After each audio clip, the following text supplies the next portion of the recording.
Hi everybody and welcome back to my channel, and this is the first time in I think a year since I filmed one of these videos. This is what books I read in the month of January. Here's the stack. These are all of the books that I read in the month of January. In the month of January I read 14 books. So I guess we're just gonna get straight into it. So I'm gonna start with the first book that I read in the month of January was The Queen of Nothing by Holly Black. This is the third in the Cruel Prince trilogy, so this is kind of what finished it off. I tabbed 3 things. I kind of can't really talk about this book fully without spoiling the whole series, so this will contain spoilers. Warning here. This book was decently good. Of course, I've talked about the trilogy, how I don't like that he has a tail, and it's just kind of a fairy tale fantasy world, which wasn't what I was first into. As I've read the series and read fantasy more, I like it more than when I first started it, but I think that's just because my taste has changed. But this series was decently good.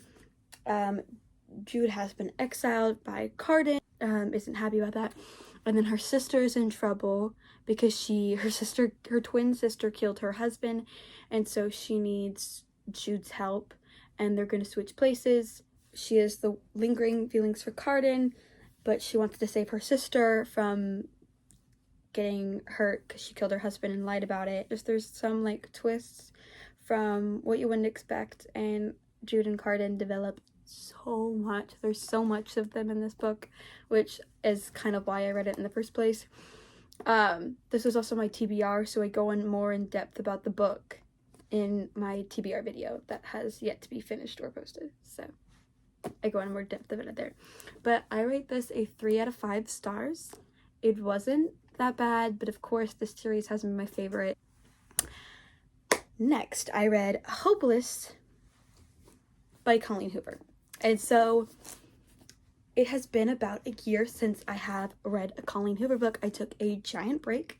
If you could not tell, if you look at my last video about what I read, I think it was what I read in March, I read like 8 Colleen Hoover books. Those were the last Colleen Hoover books I had touched. It's just basically about this girl named Hope. She's been completely cut off from the world. Like, her mom will not even let her have a cell phone. There's not one TV in their house. Like, it took her years to convince her to go to public school, and she's only gone to public school for her senior year of high school. But she really likes to go on runs, and then one day on her run she meets this guy named Dean, and she's really attracted to him. She doesn't know why, but he's really forward, like, but Sky really wants to stay away from him. Like, she thinks he's bad news, but Sky is like, her name's not Hope, sorry, her name is Sky, and she's just slowly learning about her past through Dean, and it's just a really wild book, and it's a Colleen Hoover book, so it's a basic love story overstretched with a plot twist that is pretty much physically impossible in real life. It just wasn't my favorite, so I rated it a 2 out of 5 stars. I loved the main guy character. The main guy character, I think, is the only reason that got me through the book. Next, I read May the Best Man Win by Z.R. Elor. I never know how to pronounce his name. I rated this one a 4 out of 5 stars. It was a really, really good book. I loved the whole, like, lovers to enemies to friends to lovers. I really liked the storyline of them, like, wanting the same thing. I also loved the LGBTQ representation in this book. I loved Lucas finding out his sexuality for his ex-girlfriend that's now a boy, and I loved Jeremy's, you know, sense of, like, giving voice to trans people and why some of them might be so angry because they have so many ambitions that they can't reach, and it's and there's many side characters that are LGBTQ represented, and I just think they them pronouns represented very well in this book. There's so much good representation with a good romance and a good storyline. So not only is the representation not even taking over all of the book, it's just included in there so naturally and normally that it's just so beautiful. And I think that's why I liked this book so much, because it was really written and I really felt for the characters, which I really, really enjoyed. But you know, Jeremy just came out as trans, and he wants to be homecoming king. And he's the cheer captain and the student vice president, and his boyfriend Lucas lost his girlfriend, and his family's kind of falling apart, and his brother died, and he also wants homecoming king, and he feels like he lost everything. And I just think it's a really beautifully written story. I'm going to do these next two books together because they're from the same series. I read A Touch of Ruin and A Touch of Malice by Scarlett St. Clair. So we'll talk about The Touch of Ruin first. The Touch of Ruin, I rated a 4 out of 5 stars. I don't know if I talked about The Touch of Darkness here yet, but I really loved the beginning book of this. It was really good. I love Hades and Christopher Sohn. I really do. I love their storyline. Hades is very much book boyfriend, like protective, whatever, like something you could never want in real life, but really love in a book. That's really what Hades is for me. And I really like their story together. I like that there is still a storyline, even though it's not kind of the focal point. It's not the reason I was reading the book, so I'm not upset that the storyline wasn't really big, but it's a really nice second book. I really did like it, but I think I just really loved their relationship, so just reading more about it made me very happy, and I really did enjoy it. So I rated this a 4 out of 5 stars. Now let's talk about A Touch of Malice. I rated this one a 2 out of 5. The author really did ruin the characters in this third book. She really ruined the relationship, and she changed how the character, like Hades, would have reacted in the first book than in the third book. So she kind of lost integrity for the characters, and to replace the good integrity, she put sex scenes every other chapter, which was slightly annoying. She really just lost all integrity for her characters and let her horniness take over. Though in this book, Christopher Sohn really did like grow into her fire. Like she was very powerful, and she really became like a fiery feminist woman. They're engaged, and obviously they're gonna be engaged and get married. You have to get Zeus's approval, and it's just this whole like long story, and it wasn't that good. It was probably the worst in the series, and it really did ruin the series, and it's just, I believe all of it needs to be rewritten personally. First for True Love by Stephanie Garber, which is the third book in the Once Upon a Broken Heart series. I loved this series. The first book set my heart flying. The first book got a 5 out of 5 for me. It was a really good book, and I read the second one and I fell in love, and I felt compelled to buy the third one right after finishing the second one. So this was obviously a really anticipated book for me. I was really excited to read it, so I had high expectations. I already knew the characters, so yes, I wrote it a 4 out of 5 stars.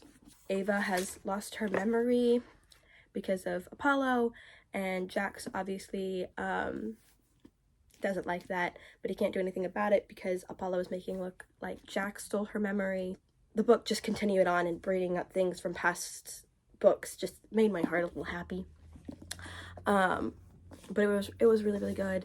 Obviously I didn't get a lot of Ava Jax moments because Ava didn't have her memory, so that was a little upsetting, but it was still so good. Jax still was a really good character. None of the characters lost their integrity, and obviously the ending and the storyline and the edging on the seed and the memory loss really added to the book and just made it so enticing to keep reading, which I really enjoyed. This was definitely a way to end a series, so I wrote it a 4 out of 5 stars. We can talk about The Sun Is Also a Star, which is the next book I read. So this was a really big popular book talk book, like in 2021. So, and I was like, I don't really feel like reading that. Though it was a really quick read, which I really enjoyed. It was really nice. It was a 5 out of 5 stars. Yes. This is our first 5 out of 5 stars of 2024. So, Natasha her family is being deported to Jamaica, and she's trying to get her family to stay, and she meets Daniel, but she's a girl of science and facts, so fate and falling in love is not really something she entirely believes in, especially when she's about to be deported with her whole family. And Daniel has always been like perfect, good son, good student, whatever. His parents' expectations for him, he wants to live up to, always. And he was never a poet, never aspiring, never artsy, never liberal. That was not what his parents wanted for him, so that's never what he was allowed to do. So when he meets Natasha, he's like, maybe fate has something to do, whatever. And but she does not believe in fate, so he wants to spend the day with her, like talk to her, get to know her, and she's like, no, because one, she doesn't want to waste her time when she's about to be deported, and two, she doesn't believe in falling in love and fate and all that, so it's a waste of her time in the long run. And they just spend the whole day together, and it's so beautifully written, and it's so sad, and it has so many false hope. Has an ending that makes you happy, but you wouldn't expect. It's not the perfect ending, which I think why it fits the book so perfectly, because life isn't perfect. You always don't get that ending, but life can still end up happily no matter how long it takes, and I think that's so beautiful. A special book, like something you don't see every other day that you read. I rated a 5 out of 5 stars. I really loved it, and recommend it to anyone who just wants a good, sweet, but realistic book. I read Love Theoretically by Ali Hazelwood. I really love Ali Hazelwood's books, but if you're a person that's like, the author just keeps repeating basically the same trope, you wouldn't like her. Elise is a theoretical physicist. It obviously is not paying her bill well, so she takes checks for being a fake girlfriend for people. One of the client that she's fake boyfriend for, his older brother is named Jack, and so obviously Jack doesn't know that she's a theoretical physicist, just sees her as his brother's girlfriend. So when Elise gets a offer for a job, one of her dream jobs, who runs the physics department that she's like doing the theoretics for is Jack Smith. So there's the whole thing where he has to figure out that she's actually a fake girlfriend gag, and that she's an actual theoretic physicist, but also he has somebody else he wants to do the job, and he came out with an article when he was 18 that he thought theoretical physicists were pointless and ruined her mentor's career and theoretist physicists everywhere. Just, it's a really good book. It's a really good enemies to lovers book. He was something else. He was something else. I really enjoyed reading. He's never going to be no book is ever going to live up to the love hypothesis, but this one was obviously really good. I rated it a 4 out of 5 stars. Next is my favorite book in this whole haul I have going here per se. And that would be Fourth Wing by Rebecca Yarros. So many people have talked about Fourth Wing. Really, I have never followed a storyline that wasn't a romance harder than I followed this book. The storyline, the war. Basically, Violet was trained to be a scriber, which are people that read books and write. And but her mother put her in the writer's quadrant, which is basically a 4-year school, and the first year you can't talk to anyone, but you're put through tests that nearly kill you, and then you're mated with a dragon to be the dragon's writer. But she was obviously never trained to be a writer, so she doesn't have the physical or mental strength yet. So she goes there, and her sister's like, watch out for Xaden. Xaden is the son of a man who tried to rebel against Violet's mother, and Violet's mother killed him. So Violet's mom killed Xaden's dad and every follower he had except for the children. So she has to somehow survive and not get herself killed when she's the general's daughter, and there's people who hate the general there, and she has to survive and do crazy physical things to get a dragon, when in reality she can barely carry her satchel. But it's so enjoyable. Their chemistry and their love story is really enjoyable. I love this book. I really do. I was on my edge of the seat the whole time. I obviously ate it up, and it definitely was one of my favorite fantasy reads, and I can't gush over it without spoiling anything, but I really enjoyed it. It was a 5 out of 5 stars. Next, I read Glass Sword by Victoria Aveyard. It's the second in the Red Queen series. I rated this a 4 out of 5. It took me a second to get into it, but it was really good. There wasn't a lot of romance in this one particular, which made me really sad.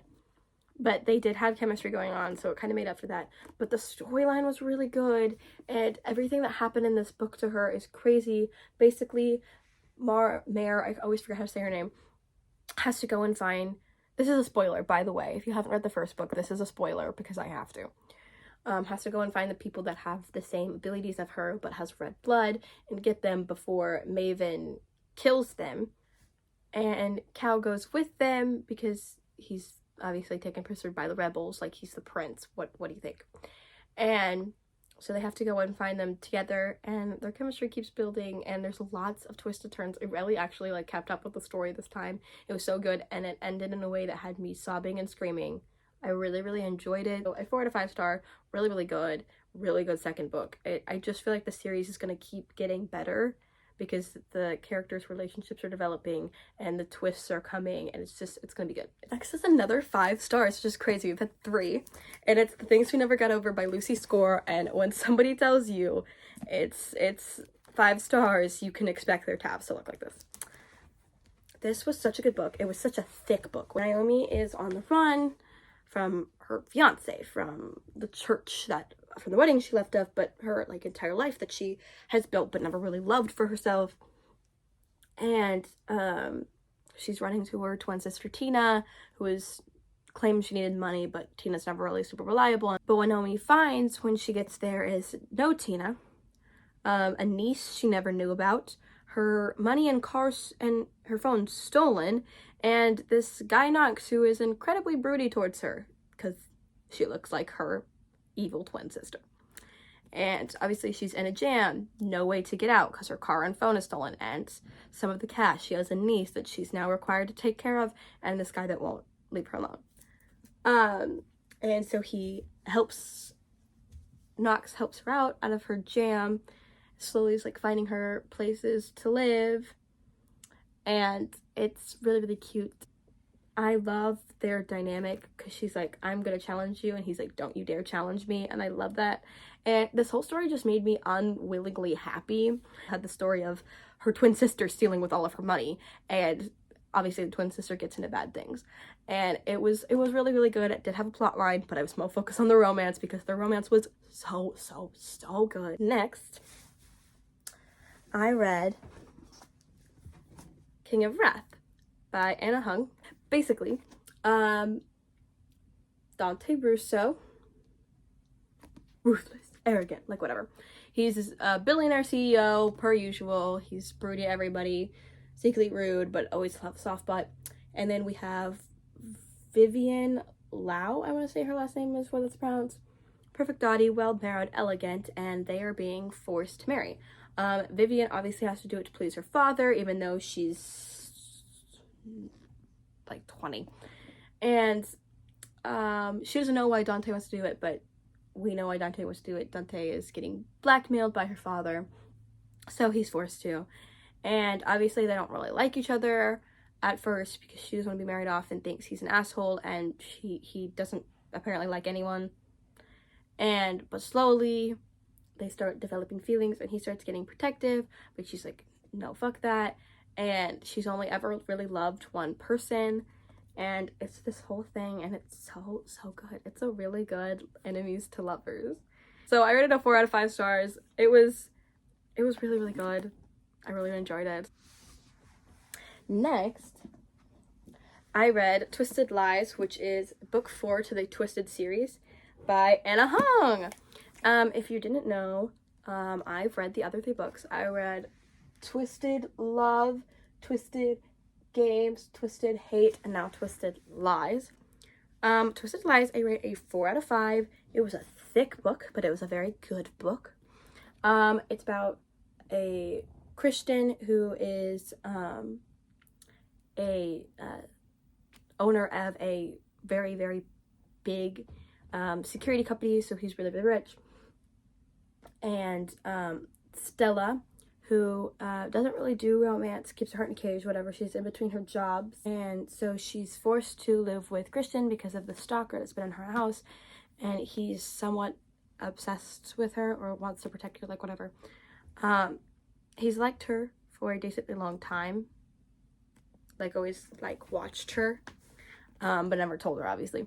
and she always thinks he hates her, but he like protects her from the stalker, and does something big does happen where they break apart, and he kind of has to fight for her. And Christian is a very ruthless man. He's not a bark and no bite. He's a bark and his bite is even fucking worse. So it was a 4 out of 5. It was really good, and it was a really nice way to end the series. And also, Christian shows up in this book because Christian is Dante's security guy.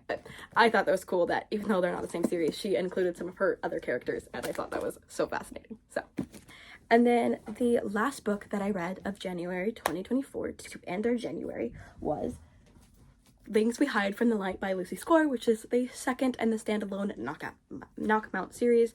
It was a 4 out of 5. Not as perfect as the first one, but still so good. It takes off kind of where the other one sort of ends, so there are slight spoilers of what happened in the first one with this one, but you can read it by itself. But if you're going to read the series, do read them in order. So Nash has 2 bullet wounds in him from the end of the first book that he was in as a side character, and Lena is in town for her own reasons, but she doesn't tell anyone, and she's like nobody who knows, and the shorter she's here the better. She doesn't really want to talk to anyone. Nash is thrown into a gloomy mood where he feels nothing but numbness. Like, he doesn't even feel joy or anger or disgust, like anything. Ever since his gunshot wounds, he's kind of lost himself, and he doesn't know why, and it's really confusing.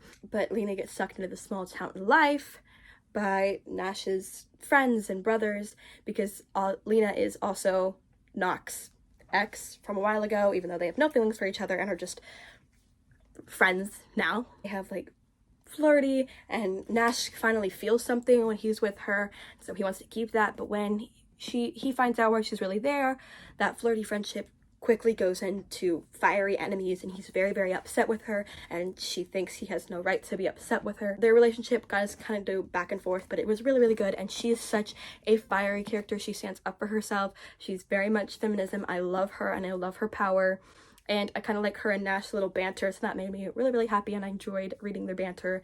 And so a 4 to 5 stars. It was a really good way to do Nash's story, because Nash deserved that justice, and I think Lena was such a fiery character that I just really enjoyed. So 4 to 5 stars, really, really enjoyed it, and very excited to read the third of the Knockout Mount series. That is all I read in January. I read 14 books in a total of January. Very, very happy about it. And February is not going to be as big, but here we are. Yeah, I really hope you enjoyed this video, and I hope you go and read some of these books, because obviously they made my January better. And I will see you later.